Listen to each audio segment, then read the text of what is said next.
जय भोले की। श्रीमद् भगवद गीता क्यों पवित्र ग्रंथ है और हमारे जीवन के लिए किस प्रकार उपयोगी है।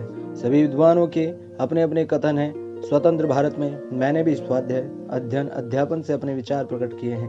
ध्यानपूर्वक सुने।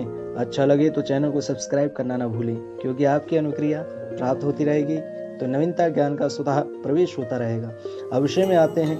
कुरुक्षेत्र के युद्ध पृष्ठभूमि में 5000 वर्ष पूर्व भगवान श्री कृष्ण ने अर्जुन को उपदेश दिया, जो श्रीमद् भगवद गीता के नाम से प्रसिद्ध है। यह कौरवों व पांडवों के बीच युद्ध महाभारत के भीष्म पर्व का अंग है। जैसे गीता के शंकर भाष्य में कहा है, गीता क्षय शक्तभिः श्लोके सते रूप निबंधा।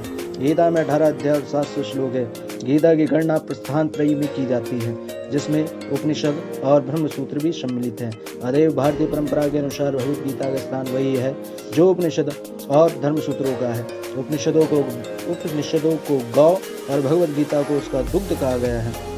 इसका तात्पर्य यह है कि उपनिषदों की जो अध्यात्म विद्या थी उसको भगवद गीता सर्वांश में स्वीकार करती है। उपनिषदों की अनेक विद्याएं भगवद गीता में हैं। जैसे संसार के स्वरूप के संबंध में अश्वत्थ विद्या, अनादि जन्मा ब्रह्म के विषय में अव्यय पुरुष विद्या, परा प्रकृति या जीव के विषय में अक्षर पुरुष विद्या और अपरा प्रकृति या भौतिक जगत के विषय में क्षर पुरुष विद्या।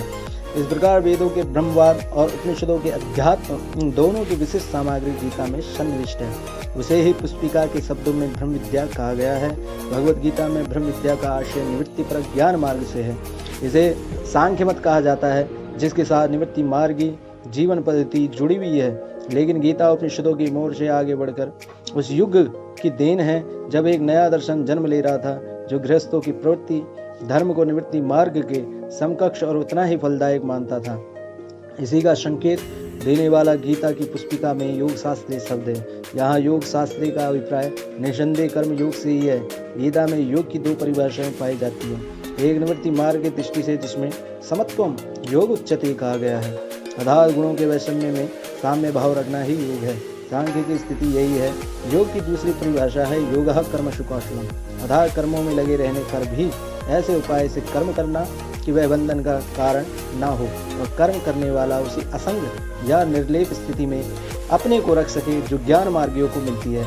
इसी युक्ति का नाम बुद्धि योग है और यही भगवद गीता के योग का सार है। भगवद गीता का उपदेश अत्यंत पुरातन योग है। श्री भगवान कहते हैं, इसे मैंने सबसे पहले सूर्य भगवान को कहा था। सूर्य भगवान ज्ञान का प्रतीक है। अतः श्री भगवान के वचनों का तात्पर्य है कि पृथ्वी उत्पत्ति से पहले भी अनेक स्वरूप अनुसंधान करने वाले भक्तों को यह ज्ञान दे चुका हूँ। यह ईश्वरीय वाणी है, जिसमें संपूर्ण जीवन का सार है एवं आधार है। मैं कौन हूँ, यह देह क्या है, इस देह के साथ क्या मेरा आदि और अंत है, देह त्याग के पश्चात क्या मेरा अस्तित्व रहेगा, यह अस्तित्व कहाँ और किस रूप में रहेगा, मेरे संसार में आने का क्या कारण है, मेरे देह त्यागने के बाद क्या होगा, कहाँ जाना होगा।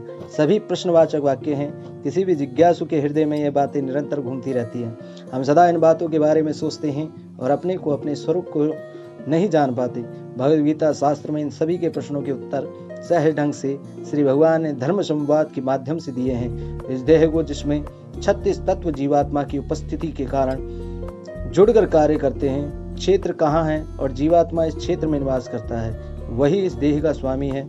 परंतु एक तीसरा पुरुष भी है, जो जब वह प्रकट होता है, अधिदेव अर्थात 36 तत्वों वाले इस देह क्षेत्र को और जीवात्मा क्षेत्रज्ञ का नाश कर डालता है।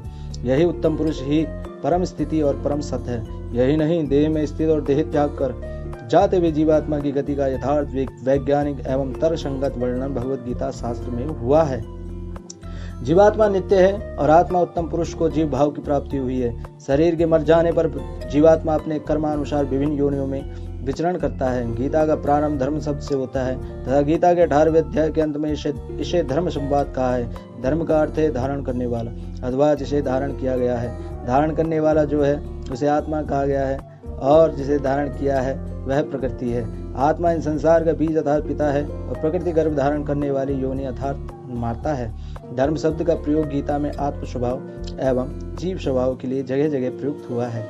इसी परिप्रेक्ष्य में धर्म एवं अधर्म को समझना आवश्यक है। आत्मा का स्वभाव धर्म है, अथवा कहा जाए धर्म ही आत्मा है। आत्मा का स्वभाव है पूर्ण शुद्ध ज्ञान। ज्ञान ही आनंद और शांति का अक्षय धाम है। इसके विपरीत अज्ञान, अशांति, क्लेश और अधर्म का द्योतक है। आत्मा अक्षय ज्ञान का स्रोत है। ज्ञान शक्ति की विभिन्न मात्रा से क्रिया शक्ति का उदय होता है, प्रकृति का जन्म होता है। प्रकृति के गुण सत्व रज तम का जन्म होता है। सत्व रज की अधिकता धर्म को जन्म देती है।